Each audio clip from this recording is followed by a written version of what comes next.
দুই মহিলা গল্প করছে। প্রথম জন বলছে আমার জামাইয়ের রাগ খুব বেশি।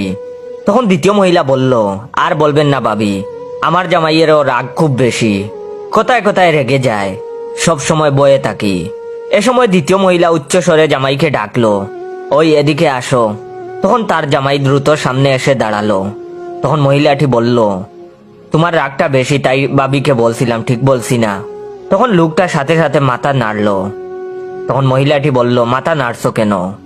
মুখে বললো। তখন লোকটা বলল, হ্যাঁ আমার খুব রাগ। তখন মহিলাটি বলল, তুমি যাও এখন। লোকটা চলে গেল। তখন মহিলাটি বলল, বুঝলেন ভাবি, ওর রাগ নিয়ে সব সময় বয়ে থাকি। এ সময় একটা ছোট মেয়ে এসে প্রথম মহিলার পাশে দাঁড়ালো।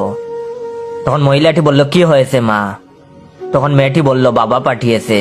তখন মহিলাটি বলল, কেন? মেয়েটা নিচু স্বরে বলল, বাবার ঘর মুছা শেষ, এখন কি বাবা বাইরে যেতে পারবে?